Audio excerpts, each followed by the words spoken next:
Now the BBC Wales Today news headlines. Council tax bills are due to rise by an average of 10% next year, according to the National Assembly spending plans. And some rural areas could face increases of nearly double to support poorer councils in the South Wales valleys. Under the plans, Monmouthshire would see the biggest increase of 18%, or £85 a year. A Welsh soldier has died while on a NATO-led peacekeeping operation in Bosnia. 18-year-old Private Richard Lloyd from the 1st Battalion of the Royal Regiment of Wales was killed when his armoured vehicle came off a bridge and overturned. Lance Corporal William Vanston, who was on a secondment to the regiment, also died. 3 other soldiers were hurt, but their conditions are not thought to be life-threatening. The Court of Appeal has heard that one of the 3 men convicted of killing Cardiff newsagent Philip Saunders was mistreated by police. Darren Hall and 2 other men are asking the appeal court judges to quash their convictions because they're unsafe. And finally, children at the smallest school in Powys have written to Father Christmas, asking him to save it from closure. The Education Authority says Lebanis Primary School is too expensive and too small to give pupils the best education. The children are now hoping Santa can bring them the present they're all hoping for, a reprieve for their school. Well, those were the BBC Wales Today news headlines.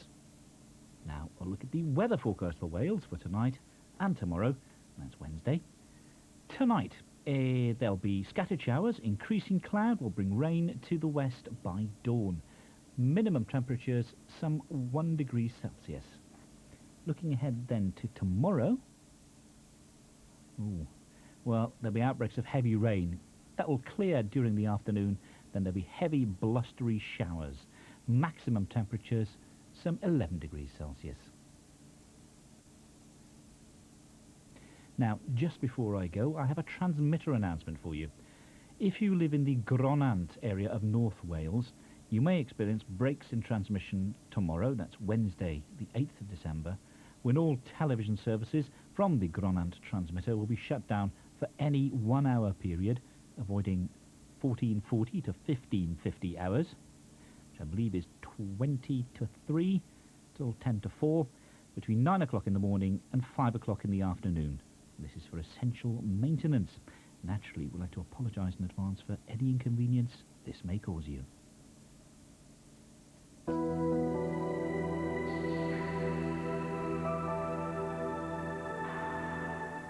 Well now, BBC One Wales joins BBC News 24. News throughout the night.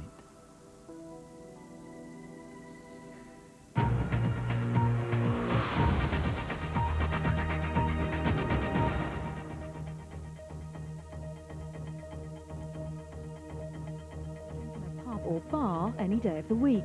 But if they want to buy a bottle of wine or pack of beer to take home, it's a different story.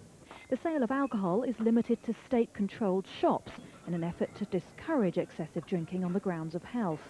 For the past 18 years, the stores have shut at 7 on Friday evening and remained closed until Monday morning, leading to the inevitable Friday night queue to buy drink.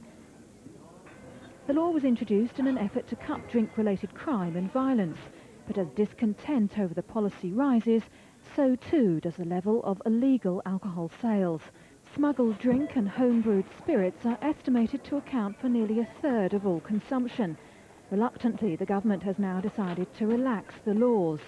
It's allowing a trial of Saturday opening hours in certain areas of the country, the social effects of which will be evaluated in 12 months' time.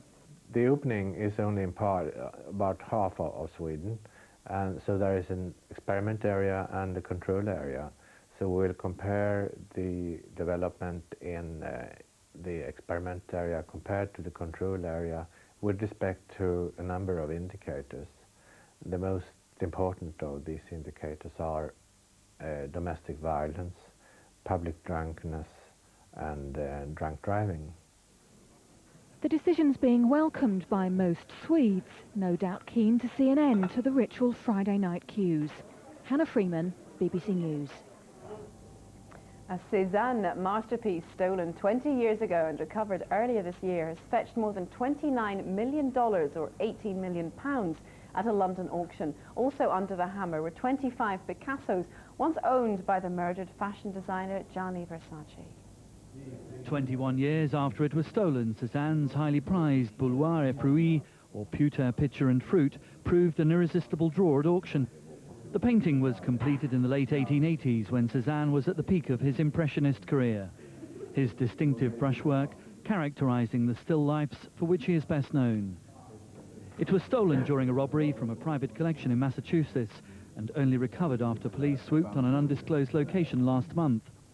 Sotheby's describes the Cézanne as one of the most important paintings offered in London this decade. But tonight's auction is as much about murder, mystery and intrigue, with the sale of 25 Picassos, which belonged to the extravagant fashion designer Gianni Versace, who was shot dead 2 years ago. At £80,000, all down at 80, I'm selling for £80,000. Among the Picassos that went under the hammer were 20 drawings dating from 1902 to the 1960s. Collectors from around the world packed the auction room. Sotheby's had never seen anything like it. Picasso's standing nude drawing set the bidding pace at a mere £200,000. A portrait of Picasso's daughter Maya, who's said to have evoked intense paternal feelings by the artist, more than matched its asking price. £3,400,000.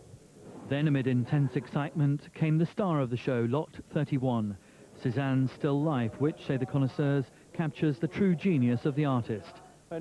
John McIntyre reporting there. Well, the draw for the 2002 World Cup finals has been made in Tokyo. Nearly 200 teams entered the hat, and qualifying for the 17th finals begins early in the new year. All the usual pomp and ceremony was in evidence as the long-awaited qualifying draw for the 2002 World Cup finals, to be hosted by Korea and Japan, was made in Tokyo. And it was a chance for the Japanese to show off some of the facilities that will hold the first World Cup competition in the new millennium, and the first to be held in Asia. 29 nations will be vying to join Japan and Korea as hosts, and France as World Cup holders for the group of 32 countries who will finally battle it out. And footballing dignitaries from past glory days were on hand, as a record 195 teams were drawn for the qualifying round. The main highlights of the draw were the teams from Europe, with the prospect of England meeting old rivals Germany in Group 9, delivering a mouth-watering prospect. It's just one of those matches, you know, that sort of hits the imagination, and there's so much history in the Germany-England fixture, with events that have happened in previous World Cups and European Championships, etc., that, you know, it probably was the highlight of the whole draw. The qualification matches don't start until after Euro 2000, with the finals themselves in the summer of 2002. But first, there's a long road ahead. Darren Jordan, BBC News. A reminder now of our main stories. There's growing international concern over Russia's ultimatum to people in the Chechen capital Grozny to leave by Saturday or face intensified bombardment. This is BBC News.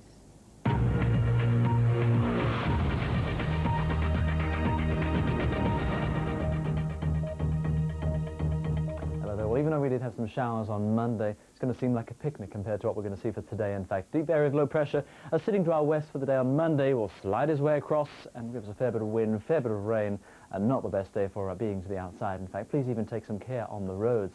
But through the early morning hours, maybe right early, in fact, heavy rain and gales beginning to affect the northern and western parts of the British Isles, most likely the northern areas, parts of Scotland and Northern Ireland early on, with easily some wind gusts to 60, even 70 miles an hour, and with the rain could easily lead to some flooding through the course of the day in many of those spots that already have seen a fair bit of rain. Here's how we start. There's the area of low pressure spreading in its band of rain. The yellows and the greens, those are the heavier downpours coming in across Northern Ireland, coming into west parts of Scotland, and as well a fair bit of wind with this, the gales already taking force for that morning drive across parts of Northern Ireland, west parts of Scotland. So we start the day with the numbers ranging from perhaps a slightly chilly 1 across the east parts of Scotland. May see a touch of frost here, and you might even as well maybe see the odd slick spot early on across the east parts of Scotland. Further south, the numbers 3s, 4s, maybe even a fairly mild 9, but those winds picking up as well. We see through the course of the day the band of rain early on right about here, not quite to East Anglia, not quite to northeast parts of Scotland, but as we go through the course of the afternoon,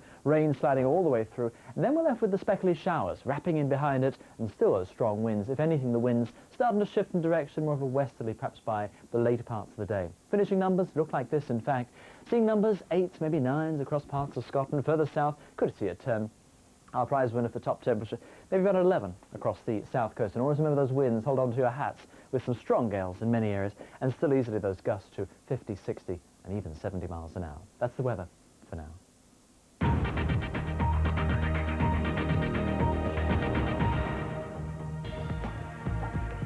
Keeping up with the world is easy. With Correspondent, next on BBC News 24. You attacked people? Yes, attack people. Did you kill people? And then you win elections. Not in a sense. Was it but murder or related. wasn't it? They're all related. Was it murder? I mean, if you've got something to say, come forward and say it. The biggest killer of the street children is not the violence and the bullets, it's indifference. As a Christian, I believe the Bible is the Word of God. But where's tolerance here? What is it about you and doctors? I don't know. I mean, I like the rubber. Hard Talk, today at 3:30 on BBC News 24. Battle of Britain is about to begin. 1940, the Nazis launched the greatest aerial offensive ever seen. So the Germans came again, so we fought them again. No question. Nothing romantic about it. It's a job of work. If you don't do it well, you're dead. The bravest people were the ones who were terrified. Finest Hour continues tonight, 9:30 on BBC One.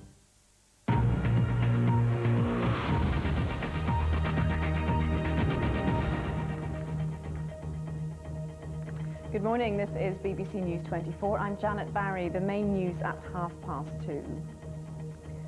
The flow of refugees from the Chechen capital Grozny has increased following Russia's threat to leave by Saturday or die. 230,000 people have already fled westward to neighbouring Ingushetia to escape the continuing Russian bombardment. It's thought between 30 and 40,000 are still sheltering in Grozny. The United Nations High Commission for Refugees says most of those remaining are old, sick or have young children and either can't leave or have nowhere else to go. The two Libyans accused of murdering 270 people by blowing up a Pan Am plane over Lockerbie have made their first public appearance at a Scottish court sitting in the Netherlands. The men are also accused of conspiracy to murder, a charge their lawyer once dropped before the trial itself opens in February. An internet version of the telephone advice line NHS Direct has been launched by the Prime Minister. The site will give patients access to medical advice via computer. NHS Direct is also being extended to cover 2/3 of England. The nurse staff helpline currently operates in 40% of the country. 2 British soldiers with the International Peacekeeping Force in Bosnia have been killed in an accident after their vehicles slipped off an icy road. The accident happened near the western town of Mirkonjićgrad. 101 soldiers have died since the NATO-led troops were deployed in 1995. Former Tory MP Neil Hamilton has given evidence for the first time in his libel case against the Harrods owner Mohammed Al-Fayed. He dismissed as a pack of lies the allegation that he took cash in return for asking questions in the Commons. Mr Hamilton told the court that he'd found it almost impossible to find work after the claims were publicised. Dr Harold Shipman is accused of murdering 15 of his patients, has acknowledged that one of his alleged victims received a fatal dose of diamorphine while she was at his surgery. Although he denied he was responsible, Dr Shipman was being cross-examined about the death of 63-year-old Ivy Lomas. He denies killing Mrs Lomas and 14 other female patients. A student has shot a teacher and 3 other people at a school in the Netherlands. The shooting happened in the town of Veghel, about 60 miles south of Amsterdam. A young man gave himself up to the police. Well, that's the latest news at 2:32. There'll be a full bulletin on the hour. 24, it's time for correspondence.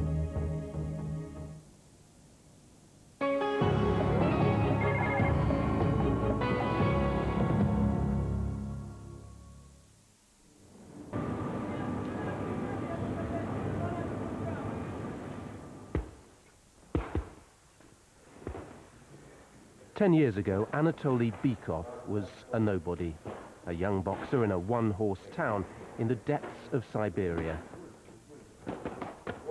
An unremarkable career as a gym teacher beckoned.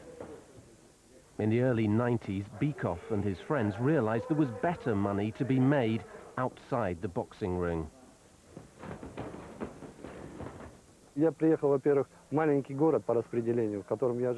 After I graduated, I went to live in a small town where I taught sports and self-defense. But I soon got itchy feet. I wanted a bigger challenge. Then privatization started and the market economy arrived in Russia. I knew I was in the wrong place, that I could achieve more.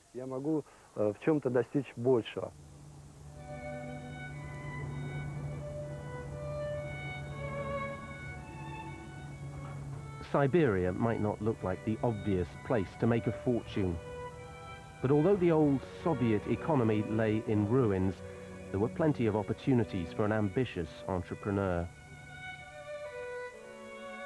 The Krasnoyarsk region is a vast chunk of territory, 10 times the size of Great Britain. It's Russia's treasure chest, packed with natural resources, timber, oil, and some of the richest mineral deposits in the world.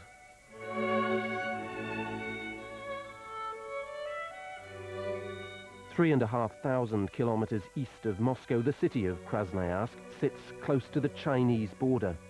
From there, the giant Yenisei River runs up to the Arctic and the nickel mines of Norilsk.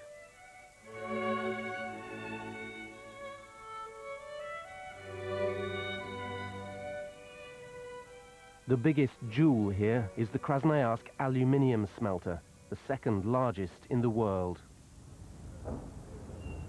In a country littered with aging, unprofitable enterprises, Kras, as it's known, is a fabulously lucrative exception, a $1 billion a year business. In keeping with the Russian government's reform program, the state-owned factory was privatized in 1992. Shares or vouchers were issued to the workers. Immediately, a frantic competition started between rival groups trying to amass as many vouchers as possible. Anatoly Bykov and his friends seized their chance. My partner and I started buying vouchers and shares from the workers. They were selling them off cheap. We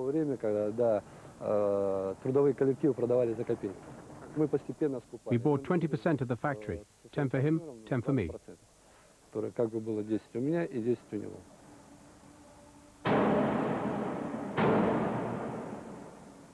The struggle for control of Kras has become something of a modern Russian legend, a vicious tug of war for one of the country's most profitable companies.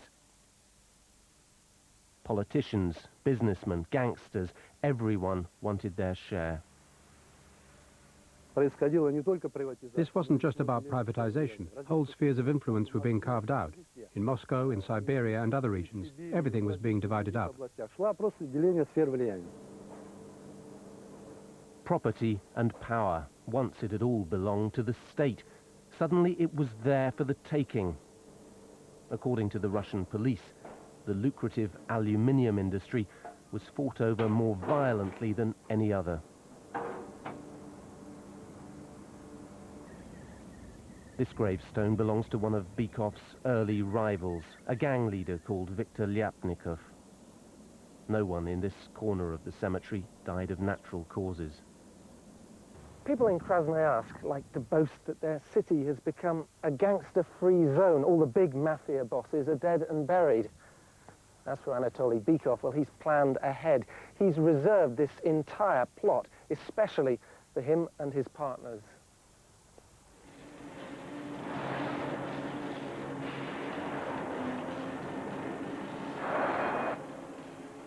By 1997, Bykov had established himself as the undisputed king of Kras, chairman of the board of directors.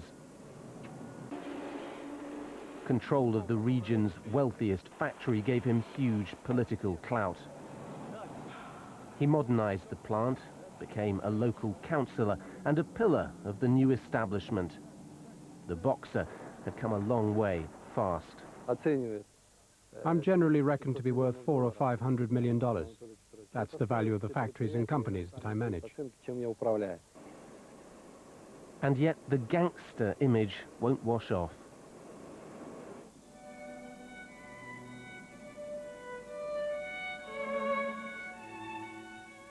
Gangster or no gangster, Bykov was the product of a revolution plotted and executed by a group of young government economists who gathered at a cottage outside Moscow back in 1991. The Soviet Union was collapsing. The economy was heading in the same direction. The men devised a radical plan, the rapid transfer of practically the entire state economy into private hands. What they implemented was nothing less than the sale of the century, the biggest privatization program in history. Vouchers were distributed to a bewildered population, entitling every worker to a share of the state's property.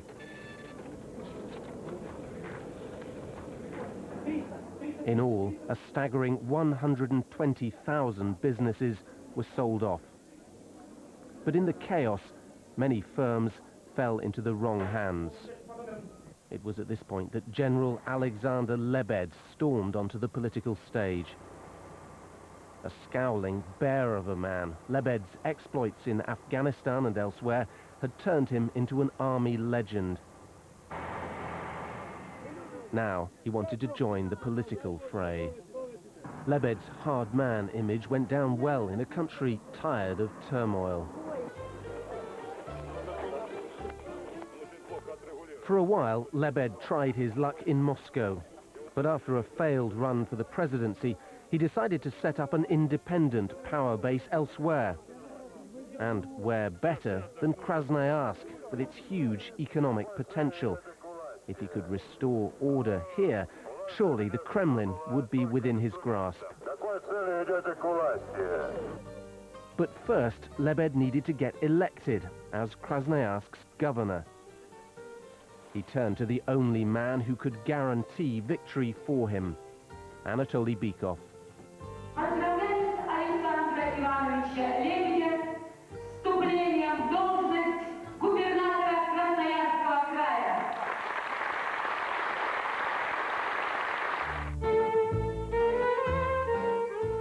Bykov's support had proved decisive, and for a while Lebed showed his gratitude. The boxer and the general formed an unlikely alliance. Each gambled that the other could further his own career. But the marriage did not last long. Within months of the election, it became clear that Krasnoyarsk was simply not big enough for both of them. The real issue dividing the boxer and the general was control over Krasnoyarsk's industrial giants. Bykov's private empire was thriving, but the local government was practically bankrupt.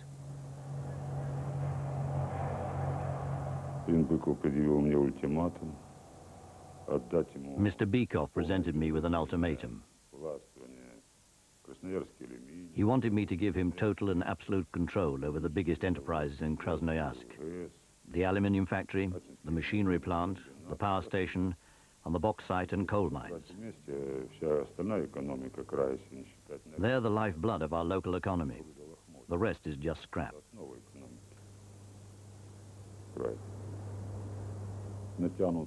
It was then that our tense but civilized relationship ended.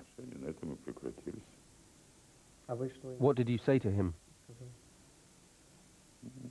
I can't repeat that on camera. Lebed's goal was to tame Bykov, to reassert the power of the state over Russia's new breed of capitalists.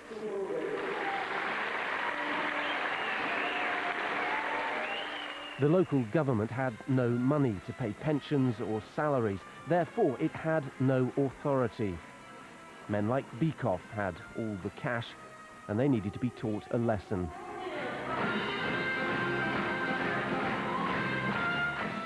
Lebed went on the offensive with a barrage of allegations about asset stripping, money laundering, and murder at the aluminium factory.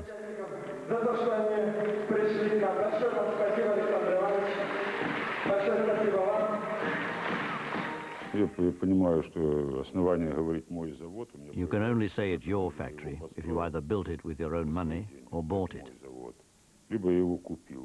But not when you seize control of the factory by shooting all your competitors and partners. By shooting them? He simply shot them. Is there any proof? Yes, there is. But it's the prosecutor's job to prove it, not mine. On his own, Lebed realized he was still no match for Bykov. The local police, he suspected, had been bought off by his rival. The general needed reinforcements. In desperation, he turned to Moscow for help.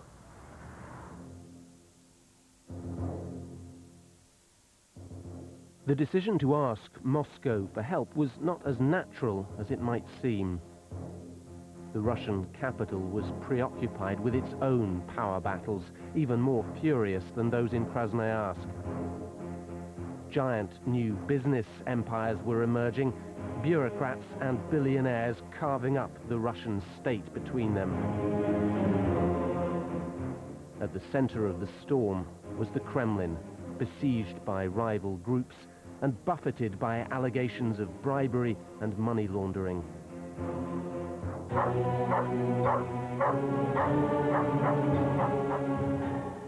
Luckily for Lebed, though, his prayers were answered. Moscow agreed to send a team of investigators to Krasnoyarsk to check out Bykov's business affairs. The detective's search took them to Bykov's heavily guarded country mansion. But the investigation did little to undermine Bykov's popularity. If anything, it bolstered his image as a Russian Robin Hood. The situation today is like it was after the revolution when Lenin was dying. Everyone's trying to carve up the state. Everyone wants power. That's why we've got this struggle, all this messy business with killings and so on. Lebed wants to take complete control over the entire Krasnoyarsk region. He often says that two bears can't live in the same den. Lebed means that Bykov is the other bear.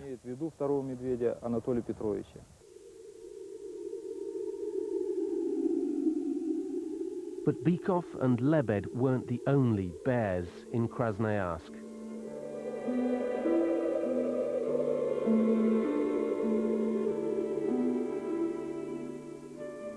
"1,500 kilometers to the north, way above the Arctic Circle, another tycoon was challenging the general's grip on power. Norilsk is a mining town like no other. It was built on the bones of tens of thousands of slave laborers, Soviet prisoners sent here to dig for minerals beneath the permafrost.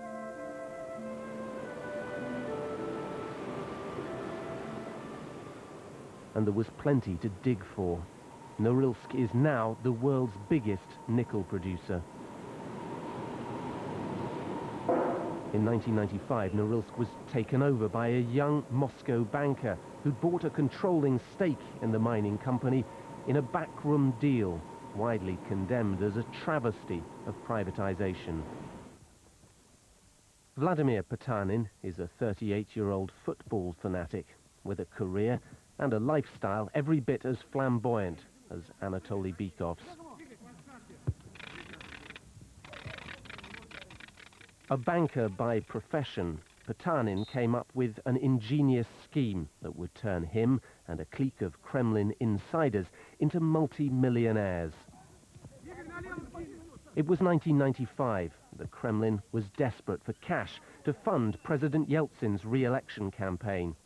Potanin proposed lending it money in exchange for control over some of the biggest, juiciest state companies. The Kremlin agreed, and Potanin walked away with an extraordinary bargain. Like Bykov, his business empire would give him power to rival that of the states. Our group is producing about 3% of GNP of the country, about 6% of export production of the country, and which means that this influence is coming from this importance of the group in the country. It is not negligible. Not negligible at all. Modern Russia has been developing along feudal lines, power and property divided between rival clans. More often than not, the police and the courts are used as weapons, wielded by whichever side has more power. It was against this bleak backdrop that a battle for control of Norilsk's mining industry began.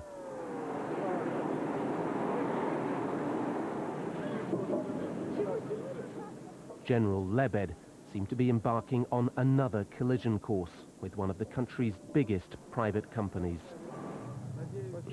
At first we had some very serious quarrels. What were those talks with Potanin like? They were loud and rather unpleasant. What did they want? They wanted to run their own feudal kingdom. Even today, some of them are still grumbling about it. They wanted their own empire, but I won't stand for that. Anyone who thinks they're above the law is my mortal enemy.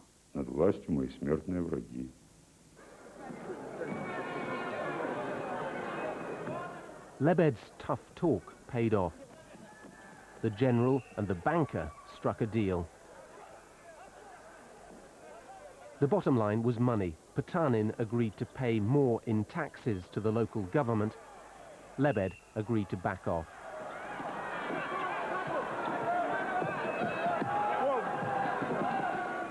Norilsk Nickel, after, let's say, half a year of tension, let's say, found the solution, and they are working, let's say, in a normal way right now with the administration of the Krasnoyarsk region. I do not know why Bykov had so, let's say, deep conflict with Lebed. That conflict would soon escalate dramatically. Earlier this year, Anatoly Bykov was forced to go into hiding in Europe. Back in Krasnoyarsk, the criminal investigation had started to gain momentum. The police ordered him to come home for questioning. Bykov refused. He was, he said, being set up. We tracked him down to a villa on the Adriatic coast in Montenegro.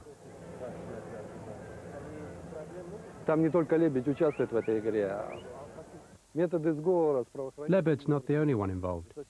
There's a plot between the security forces and other bandits in Moscow with links to big financial groups.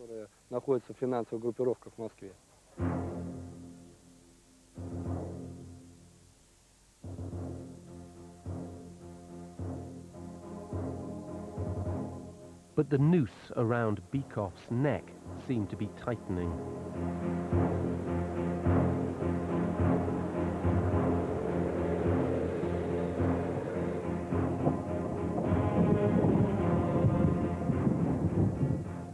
By September, the investigators in Krasnoyarsk decided they'd gathered enough evidence to issue a warrant for his arrest.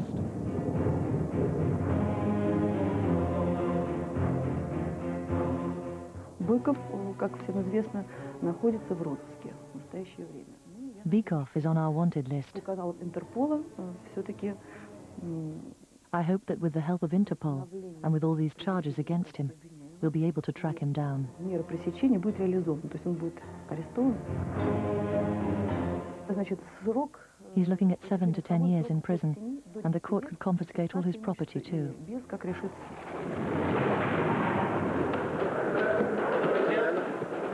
The police claimed they'd made a crucial breakthrough in Greece. They'd tracked down and arrested a man from Bykov's past, an ex-convict called Tatarenko. The Russian investigators alleged that Tatarenko had acted as Bykov's hitman in Krasnoyarsk, killing his business rivals. They found several fake passports and weapons in a Greek hotel. Steadily, the police began to build up a detailed list of charges against Bykov.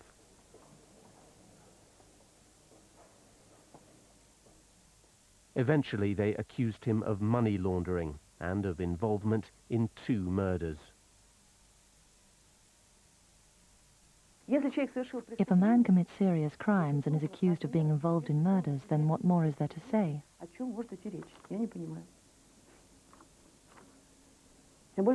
Especially when it's all proved. The evidence against him is overwhelming. Что значит наезды на угольщиков, что теперь наезды на железнодорожников? Ну это произвол чистейшей воды. Иначе как... At last, it seemed, General Lebed was winning the battle. In Krasnoyarsk, he stepped up his moral crusade against other industries, demanding their obedience and their taxes. The fact that he and Bykov had once been partners was now forgotten.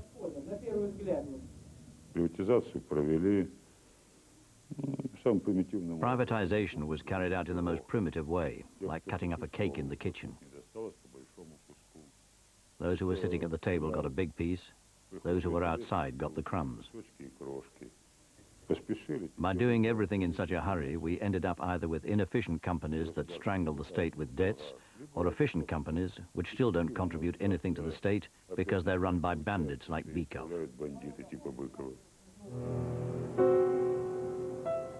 The belief that Russia has basically been stolen is widespread here. A handful of people have seized almost all the power and the property. The rest search for scraps. It's absolutely clear for me that there is no way back. And it's not because of myself, not because of the current government. It's because of the real situation in the society. The goal of the whole political development of that time was the democracy, market economy, election, freedom of speech, freedom of press, the constitution. We really have constitution in Russia, which was never before, private property, which was never before. There was the goals of the whole political developments at that time. And I could say that that is the goal which is really achieved. And if a few corners were cut on the way, so be it. I remember the expression of one of the biggest American billionaire. He said that I could clearly explain the sources of all my millions